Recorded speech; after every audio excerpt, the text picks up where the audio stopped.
जादुई पेड़। हेलो दोस्तों, मैं हूँ एक जादुई पेड़। एक समय की बात है, एक गांव में बहुत मेहनती और ईमानदार व्यक्ति रहता था। उसका नाम रामू था। रामू बहुत ही गरीब था। रामू का काम लकड़ी काटने का होता था। लकड़ी काट कर वह अपने परिवार का पालन पोषण करता।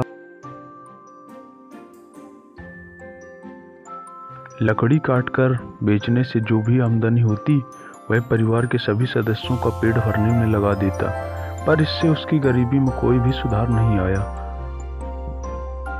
रामू एक जंगल में एक सूखे पेड़ को काटता है और लकड़ी का ढेर बनाकर वहां से अपने घर की ओर चला जाता है। रामू रास्ते में चलते चलते सोचता है कि मैं कब तक इस लकड़ी के बोझ को ढोऊंगा, और गरीबी है कि उसका पीछा ही नहीं छोड़ रही।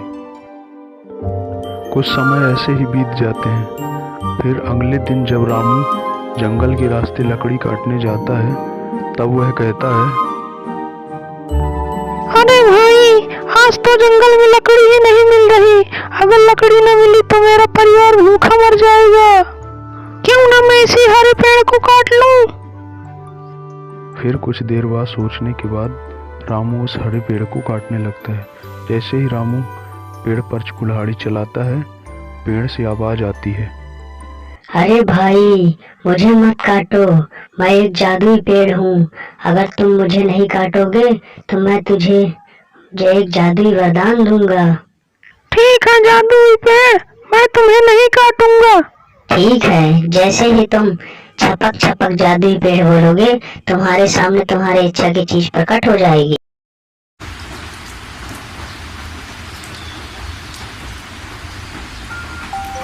फिर कुछ दिन बाद जब बहुत अधिक वर्षा हो रही थी और हरिया जंगल के रास्ते लकड़ी लेकर आ रहा होता है,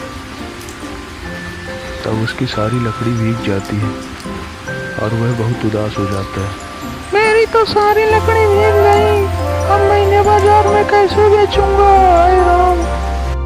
घर पहुंचते उससे पत्नी उससे कहती है, अरे मुन्ना कब से आपका वेट कर रही है। मुन्ना कब से खाना खाने की जिद कर रहा है, और मैं इसे कैसे बताऊं कि घर में खाने के लिए कुछ भी नहीं है। चलिए लकड़ियां बेचकर जो भी पैसा इकट्ठा हुआ है उससे सेठ धनीराम के यहाँ से कुछ खाने को ले आइए। अरे भगवान, तुम तो जानती ही हो कि बाहर कितनी बारिश हो रही थी। बारिश होने की वजह से हमारी सारी लकड़ियां गीली हो गई हैं, जिसकी वजह से बाजार में किसी ने भी लकड़ी नहीं खरीदी है।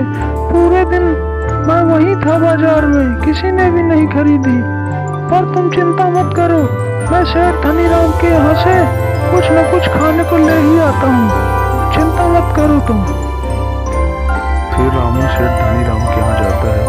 सेठ धनीराम बहुत ही घमंडी और अकड़ू किस्म का व्यक्ति था। वह दूसरों को ठगता और लूट लेता। वह दूसरों को लूटने के ही फिराक में रहता था। कुछ ही देर बाद रामू सेठ धनीराम की दुकान में पहुंचता है और कहता है, सेठ धनीराम जी, मुझे दाल और चावल दे दो। मेरा परिवार भूखा है। मैं आपके पैसे जल्दी ही लौटा दूंगा। जैसे ही मेरी लकड़ी की कमाई के पैसे आएंगे, मैं आपके पैसे लौटा दूंगा। अरे नहीं, मैंने उधार देना बंद कर दिया है। पहले पैसे दो तभी सामान मिलेगा, नहीं तो यहाँ से कुछ नहीं मिलेगा।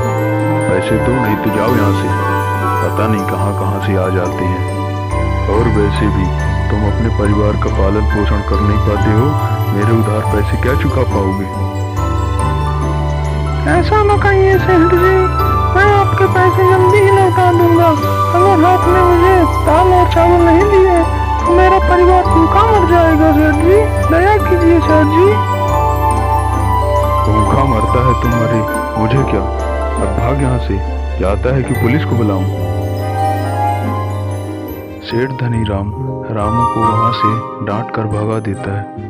तभी रामू जा रहा था, तभी रामू को रास्ते में जादुई पेड़ की बात याद आती है और रामू कहता है, अरे मेरे पास तो एक जादुई पेड़ था, मैं उसी जादुई पेड़ के सहारे अपने परिवार का पेट भर दूंगा।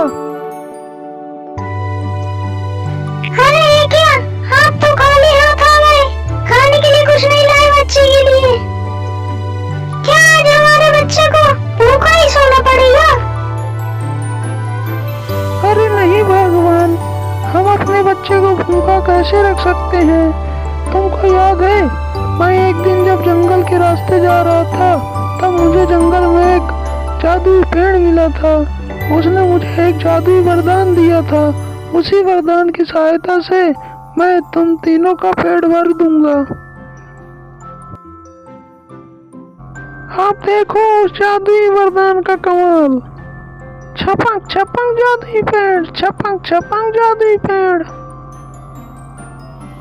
रामू ने जहाँ इतना कहा, उनके सामने भोजन की थाली आ गई। भोजन में रसगुल्ले, मिठाई, सब्जी, पूड़ी सभी मौजूद था और उन्होंने भोजन किया और अपना पेट भरा। उस जादुई पेड़ के वरदान की सहायता से रामू ने अपना और अपने परिवार का भोजन करवाया।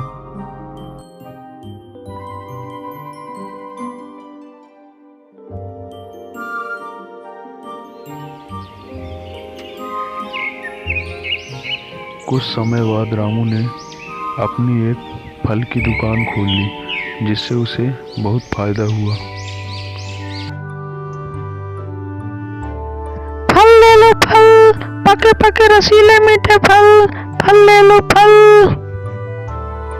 ताजा ताजा खुशबूदार फल, फल ले लो फल।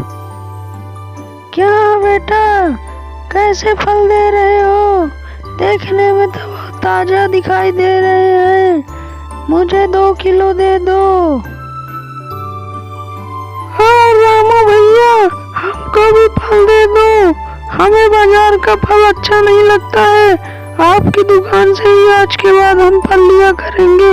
आपकी दुकान में ताजा और रसीले फल मिलते हैं और आपकी ही दुकान से आज हम खरीदारी करेंगे।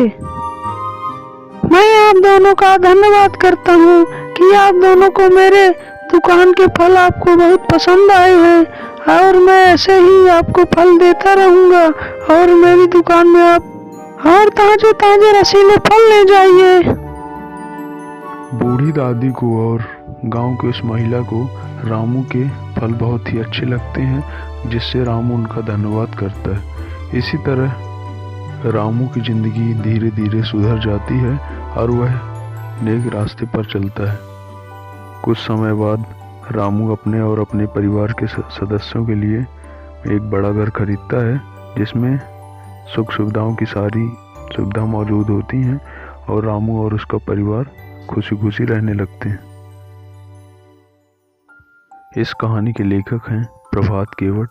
आशा करता हूँ कि आपको हमारी कहानी बहुत अच्छी लगी होगी।